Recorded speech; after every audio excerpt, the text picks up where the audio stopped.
Bruno Fernandes, we covered his Steven Gerrard syndrome. Yeah, Bruno Fernandes does try and do too much. You were flirting with the idea of digging out Virgil van Dijk. God, we're going to go there, aren't we? We're really going to go there. Be brave, Dino. I've even seen some people suggest that they should drop Mo Salah. He's not the Mo Salah we have got used to seeing in recent seasons at the moment. I can absolutely understand why Man United fans are going, how come their 3-4-3 works and ours doesn't?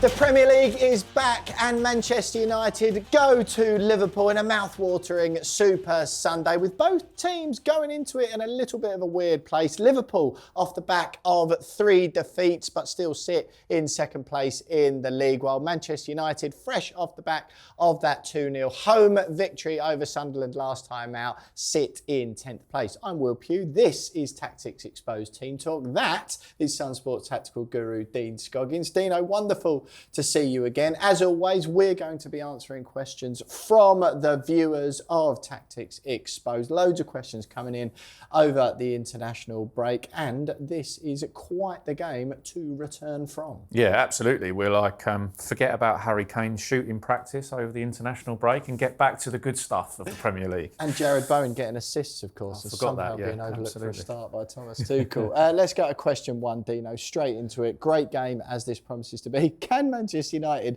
exploit Virgil van Dijk's dodgy form? Now, God. on the last episode of Tactics Exposed that we did, you were flirting with the idea of digging out Virgil van Dijk, and then in the comments afterwards, loads of the Tactics Exposed viewers were encouraging you to do so. So be brave, Dino. First of all, before we have a look at how and if Manchester United can exploit him on Sunday, he has been having a little bit of a torrid time by his standards. Yes. God, we're going to go there, aren't we? We're really going to go there. Okay, right.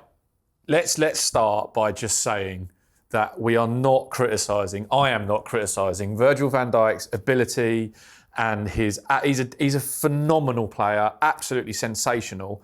However, there is an issue here, and it's around Van Dijk and Konate and their systematic positional play, how they're working as part of these new slot tactics, and the knock-on effect to what's going on here. So the Chelsea game was a key. Yeah, and that game, we identified it, and as you say, I did flirt with it in there, but we focused on the Chelsea positives in that, didn't we? That was the point. But for a bit of context, it's the Chelsea, Bournemouth and Crystal Palace games in particular where Van Dijk's come in for some criticism. Yeah, and look, Van Dijk is still an absolute Rolls Royce of a player, right? His positional sense is sensational. He's winning more aerial duels this year than ever before, and I think that's because teams are being more direct, and so therefore he's winning more headers, as you've you would highlighted, expect. Dino. Yeah, absolutely. More long throws as well, so therefore centre-backs are winning more headers, right? That's fairly simple. He's doing all of that stuff great. But it's the positional thing that I want to identify, okay? So what Liverpool have a tendency to do, and what teams have identified, is that these two centre-backs, so Van Dijk and Konate, will not go man v man and therefore pass a player on. So that is quite a simple thing. They will not go man v man. Whether it's a nervousness of Konate or a nervousness from Van Dijk about Konate, we don't really know. Right. But in a positional sense, they are staying very much like this, okay? And that means that the right back or the left back is being pinned back in these games. And that means that somewhere else on the field, they're being overloaded. Yeah, the opposition have an overload. Absolutely. Because when teams go man for man, exactly, it's more difficult to do that. Exactly. It's 4v3 here. They had that problem in the Newcastle game away, where Newcastle were getting loads of joy. They tweaked it, and then they scored the Ngumoa goal at the end, which was fantastic. Okay, so they clearly they know this, and oppositions or Liverpool, both teams know this clearly. Yeah, and Chelsea obviously exploited it. The Caicedo goal, Van Dijk and Konate wouldn't step out of this position here, so the centre forward is in this position. And then the midfielder comes into here, and neither one of them are coming out to the ball. They're very, very much. It's interesting because when you coach centre-backs and the way that the teams, players come through the systems, you would say players are pair, players are pair. But now in the Premier League, every team is so comfortable going man v man that then they're getting overloaded. So how do United exploit this? Okay, so there's a couple of ways that they could do that, and one surrounds Kerkez, because when we saw Kerkez last year in a Bournemouth shirt, we saw most of him up here, right, going in this direction. But because this is happening with Van Dijk and Konate, often it's this, and Kerkez is being penned back in this position. Szoboszlai's played here, Conor Bradley's played here, Frimpong's played here earlier in the season, and when it was Szoboszlai, he was doing very much what Trent was doing and coming into this position here. And then when it was Conor Bradley, he's going in there because Salah's in this position here. And then when it was Frimpong, Salah's going in there and Frimpong's going up the outside here. So there's 3 different ways of doing this, okay? So what Man United can do is try and overload here. Okay? So if Mbeumo is going to play against Kerkez, right, and try and pin him back, you've got maybe Šeško playing in this position here. Can United free the wing back this side of the field, in Dorgu probably, maybe Diogo Dalot, to get over here to occupy the Liverpool right back? Yes? Then this is where this could be Mason Mount. This could be Bruno. We'll come onto that in a minute. That could be Cunha as the player that floats in between this space here to occupy, to try and get Konate narrow against Šeško, and then this space here is where they target. So, look, dodgy form, I didn't say it, okay? But it is really interesting that one of Liverpool's major strengths over the last couple of years is being now targeted by opposition teams. That's not an accident. It's not happened once this season. It's happened numerous times. And that's not to say Van Dijk is playing badly. As I say, it's not an ability thing. It's a setup scenario where they're just not in that position they were before. Okay, so first of all, worth noting that Konate left the French camp early over the international break, so there's doubts as to whether he'll play. It's not like a dead cert one way or the other at this stage. So do you think it's a Arne Slot setup thing in order to accommodate Van Dijk, or he's doing it because he thinks there's another tactical benefit elsewhere on the pitch? Surely, is it a fear of his own defenders, or he thinks it's a benefit elsewhere? I think it's that the other teams are being clever about it, in that what happens when Liverpool are playing out as well is that the fullbacks will go wide and Van Dijk will obviously go there and Konate will go there. Nothing clever or particularly outlandish about that. But what then teams are doing is allowing these two to have the ball. Right. So they'll sit in here, and this is what I would imagine United will do, is they won't press high in this game, or they shouldn't anyway, because they'll get picked off. They should be much more of a mid-block, which we'll come on to in a minute. But the point of it is that these two are getting loads of the ball and then having to be direct, because they can't play through the lines. Teams are blocking this passing lane here and then blocking this passing lane here. And Chelsea did that so well, didn't Chelsea did that superbly, and they're having to go over the top. So then, that's the first part of it. But to answer your question, then what happens is centre-backs eventually get into this position where the goalie joins in because they can start playing the ball out, and they're trying to find the passes in there. But of course, then they get nervous because the counter-attack is on then. The counter-attack is on there. And so Van Dijk and Konate naturally are being occupied again by one player. So not only is it in a defensive position that they're struggling 2v1, it's in an attacking sense trying to play out as well. So it's the double knock-on effect there. And they've got to try and solve it in some way. 2 questions for you then, Dino. First of all, does it just have to be the left-hand side where United can capitalise, or can they do the same thing with the overlapping fullback on the right? Yeah, they absolutely can. It will depend on who Liverpool pick here in this right-back position. Now, personally, if Konate is fit, my solution, if, heaven forbid, I put myself in Arne Slot's shoes, my solution would be Joe Gomez. Okay. So I would play Joe Gomez here as the right-back, can play there, has played there for England, quality defender, by the way. And then what you do is you get Gomez to join Konate and Van Dijk, and then you try and occupy the front 3 man v man. That frees Kerkez to go up the left-hand side. Gakpo or Wirtz comes in. The attacking midfielder pushes on in there, probably Szoboszlai, and then you get Salah, you get your 3-2-5 attacking shape, and you've got a solid base. Okay, and final one very briefly. Is there, although from a Manchester United perspective, it feels like that would be a good thing to do attacking-wise, given the issues that you've highlighted, but as we know, Mo Salah gets let off defensive duties, so just sits around here on the pitch. Is it going to be possible or sensible for Dorgu to be bombing on and overlapping, as you've outlined there, while Mo Salah's sitting up here on his own, effectively unmarked? All depends on how much you trust the left centre-back. And so if that happens and Luke Shaw comes across into a more left-back position, so you free Dorgu this way, okay, coming up the pitch this way, and that back five becomes a back four, and they shuffle across there, and depends how much you trust Luke Shaw to be 1v1, which Chelsea did with Cucurella. Fair enough, mate. Let's move on to question number 2 then. How can Manchester United win the midfield battle? What a question that is, Dino. If I'm frank, the one thing people have been talking about, this sort of new era Liverpool, Szoboszlai and Gravenberch have basically been, like I was going to say single-handedly, but double-handedly credited with a vast majority of Liverpool's new era success under Arne Slot. Jurgen Klopp, he's long gone, isn't he? Yeah. That is an area of the pitch as well where Manchester United have been perceived to be quite weak in recent times. What do you make of that question? Yeah, it's interesting because I know it's a clever question because I know exactly where it's coming from. It's coming from the fact that when you play this 3-4-3 system, at times your midfield looks light because if you've got 3 at the back and 2 wing backs wide, you then end up with just a 2-man midfield. And where a lot of opposition teams either press like that, where they have a striker and then a number 10 and they occupy the wing backs, that means that there's a 3-man in here.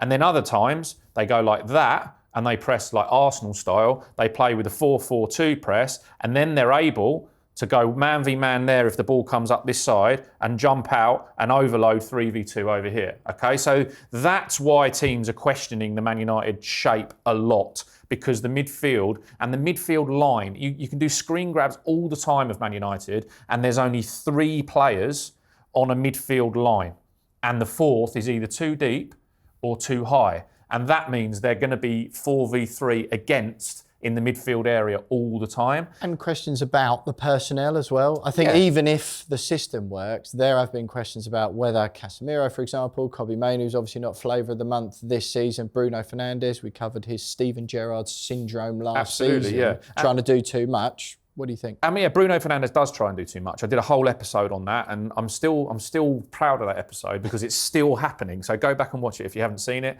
And it's Bruno. So Bruno playing in this too often means that, look, it's not again. It's a bit like the Van Dijk thing. He's a phenomenal player. I'm not criticising ability or anything like that, but Bruno will be trying so hard to figure out a way to get out of positions that often he'll find himself over here because the wing back's gone in, because he's wanting to receive the ball in here so he can play that way, okay?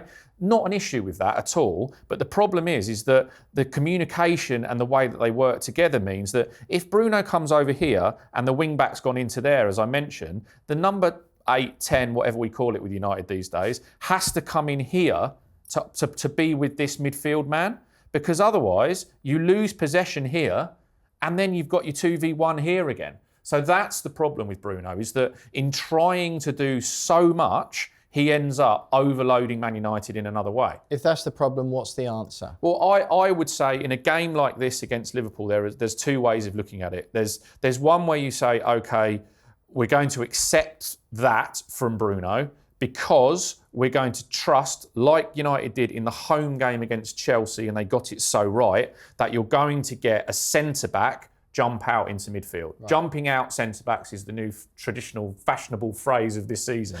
Okay, you're still 2v1 there. You've got your centre-back that's jumped out to make you go stronger into midfield and go 3v3. So if then Bruno goes this way, obviously he's got a man with him, you're still 2v2 there. So that's one way of doing it. But United centre-backs have not been as good at that all season or since Amorim came in as they have to be in a 3-4-3 system. So my answer against Liverpool personally would be to say, right, Liverpool are going to play with a 10. whether that's Wirtz or Szoboszlai, let's just say to Casemiro or Ugarte or whoever you want to pick there, play there, okay? Play with him. Then I would say, right, okay, we're going to say that I would pick Kobbie Mainoo personally. Okay. Because I would say you get Kobbie Mainoo and Bruno playing in that sort of position there. And then, because Kobbie Mainoo has got the ability to break the lines with the passing, okay? I don't think Ugarte's got that ability. They're going to have to, at some stage, trust Kobbie Mainoo to play in this formation because he's better on the ball. Casemiro can do it as well, but Kobbie Mainoo is probably the line breaker. And then if you get yourself into a position where Kobbie Mainoo can receive the ball in these areas here, that's when Bruno will find the space between the lines to play through, and then they're away. Okay, that means that they're a man light in attack. Well, who are you dropping, Dean? Well, I think in this game there's a potential that Cunha doesn't play, and you play Šeško and you play Mbeumo, obviously, and then it's this position here. Is it Mason Mount? But that position then in the midfield you're talking about is Bruno, isn't it? With yes, Ugarte and Mainoo in the middle. Yes, it is. Yeah. So that where in that first point I talked about isolating a player out there, Bruno can do that as well. Bruno can get into those positions, and he has the most joy in these areas of the field. So look, to answer the question about how they win the midfield battle is that, but then there's the playoff there. Do you want to lose the pace and trickery of Cunha? Perhaps not, but maybe that's where you start with Bruno there and Cunha becomes the substitute to come on. Oh, okay, yeah, fair enough. Right, question number 3, Dino. I'm very much looking forward to this game, Dean. Shouldn't Amorim just play Glasner ball? Now, this came from a comment, Dino, suggesting or highlighting, in fact, that Crystal Palace have had 2 very recent successes against Liverpool, employing a system or the same formation that Rúben Amorim plays, but to much greater effect. Yeah, I've done a lot of research into this over the last few days, and it's really, Palace are lovely to watch at the moment, and I can absolutely understand why Man United fans are going, how come their 3-4-3 works and ours doesn't? Well, not a bad question. Yeah, it is, yeah. And I would say the short answer is that Glasner wasn't a 3-4-3 manager before he went to Crystal Palace. Right. He has come in and looked at the team of players or the squad of players and gone, that formation suits our players. The opposite way. Pragmatism. The opposite way round, where Amorim's come in and gone, I play 3-4-3. I don't care what players are there. I'm playing this formation. Okay, so which approach do you think is better? Well, I prefer Glasner's, but look, let's be honest. United are improving. The stats are showing that they are improving. They're getting a lot of shots. They're getting a lot of possession. And their fast attacks are good.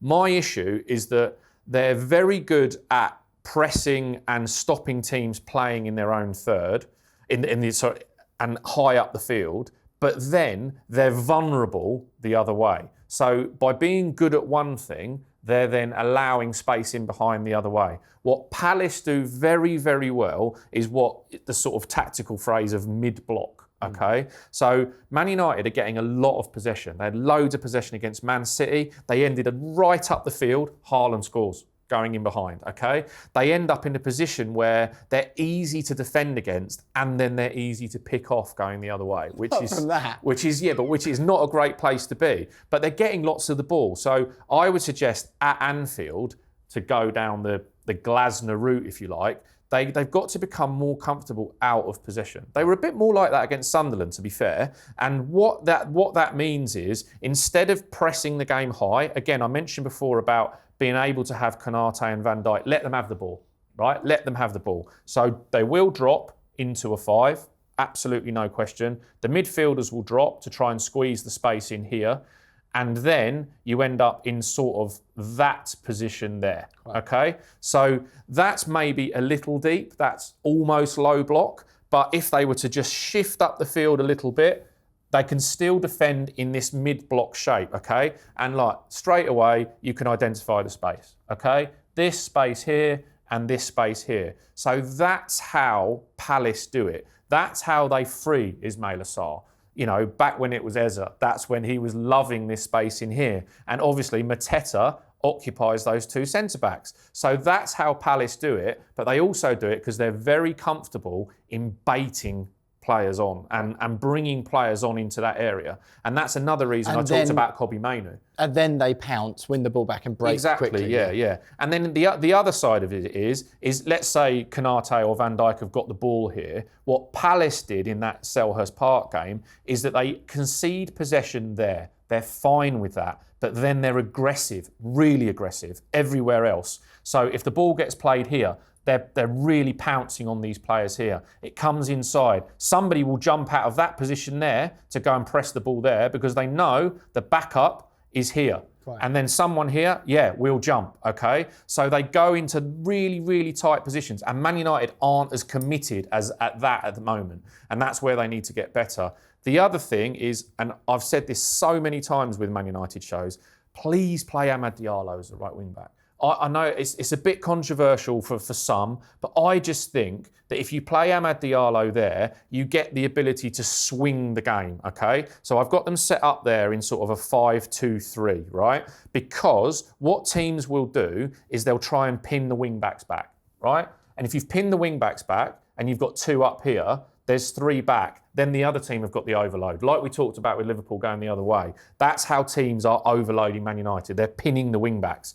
If you play Amad Diallo here with a much better tendency to go forward, okay? So let's say the ball swings over to this side of the field, he's going to drop into a 5. That's okay. The ball gets played back along the back 4 here. This is the thing. So then Amad Diallo presses on there. Maybe Lenny Yoro goes across. The 2 centre-backs go across, and then they've got into a 4-4-2. That's how it should work, and that's how Palace are doing it. And then, of course, you win the ball back in this area, and you've got Amad Diallo and Brian Mbeumo running that way, okay? So that's how Palace do it, and that's how they get Tyrick Mitchell away. That's how they get Ismail Assar away, and that's where Glasner ball looks a lot better than Amorim ball at the moment. Let's move on to question number 4. Well, this is quite plain and simple. And Dino, what's happened to Mo Salah? I mean, we've had the Virgil van Dijk criticism. You might as well go 2 for 2, Dino. Yeah. But again, to be fair, Mo Salah has been criticised or had questions asked because he's dipped from his world-class elite level standards. Not because he's suddenly become a bad football player, but he's not the Mo Salah we have got used to seeing in recent seasons at the moment. Yeah, and again, I'm not going to dig out Mo Salah here as much as a few people might Stop want me to. clarifying it, just say. Come on, look, he's not at the level he was last season, but that's probably so. Why is that? Okay, from a tactical setup, there are 2 things here. One of them is fairly obvious. Trent. Okay, Trent Alexander-Arnold is no longer this right back in this position for Liverpool where he's floating in a space here where you don't press him because he'll do you going the other way. You sit into a block and then he'll ping this unbelievable pass. I think there was a stat that our producer James sent me before the show, which was like 400 progressive yards of passing per game. Yep. It was what Trent Alexander-Arnold was doing. And Conor Bradley, Frimpong and even Szoboszlai, despite his unbelievable pass in that first game of the season, are not anywhere near that, okay? And what that means is that because of a right-back's ability to play like a midfielder in that position, when the ball comes to Salah in those positions, he's taking the ball on the run. So if a defence gets sucked over to one side, which it does a lot because that's a correct position to be in if the ball's on this side of the field. The ball comes here to Trent Alexander-Arnold. He's giving it to Salah so early that Salah's taking the ball on the run. So he's starting very wide, almost hugging the touchline. Exactly, because that's what Salah does. Out of possession, they don't put a lot of pressure on him to do very much. It's more sucker a team going the other way. But be ready when we get exactly. the ball. Yeah. And then the ball comes to him over here, and he's taking the ball on the run, and then good luck left back Mo Salah running at you. So what's happening this season is that the ball's coming slower, and so he's getting so much more of the ball to feet on this touchline that then his first touch is back in this direction. Teams are then able to get another player over to double up. It slows down, it goes back into midfield and defence, and Konate and Van Dijk get the ball again. Okay? Van Dijk has tried to solve this problem by hitting lots of diagonal balls over to Mo Salah. But again, teams are wise to this, and when the ball's in the air, these guys are quick. So they're getting across the field to block that over, okay? So there's problem 1 with Trent Alexander-Arnold. Problem 2 is that I think that they're missing Diaz and his runs in behind. That's no shock either. And also, because they're using Dominic Szoboszlai to go into different positions, they're missing his unselfish runs. One of my favourite things, okay? So we haven't really mentioned Isak here, but no questions on him. We'll wait for Monday for that. So Isak or Ekitike, they're strikers. They're selfish. That's okay. That's what they're supposed to do. So the ball comes into this position here. They're going to make that run because they want to be played in on goal, okay? That's Salah's space. Yeah, right. So that's what's happening. So when Dominic Szoboszlai is playing as a midfield player, then what he would do is he would make a run in here, which would mean the striker naturally goes into that position there. Then Szoboszlai would back off. Space for Salah. Okay. So I think in this game, what Liverpool have got to do, as I said, I mentioned Joe Gomez as a right back. I would say that Szoboszlai plays in the midfield or as the 10 to try and get that triangle again with Salah and the right back when the ball's on this side of the field to try and give Salah that 1v1 space that he's not done before. And that's what teams are doing. They're sort of basically saying, we know we've not got an extra runner from midfield against Liverpool because Gravenberch and McAllister aren't making those runs. Gravenberch did it in one game and Salah found him and he scored, yeah? Everton, I think, that was the game. So that's the difference in Liverpool's midfield. I've even seen some people suggest that they should drop Mo Salah. Now, I am not going to say that. Not for a second. Come on, Dino, say what you really think.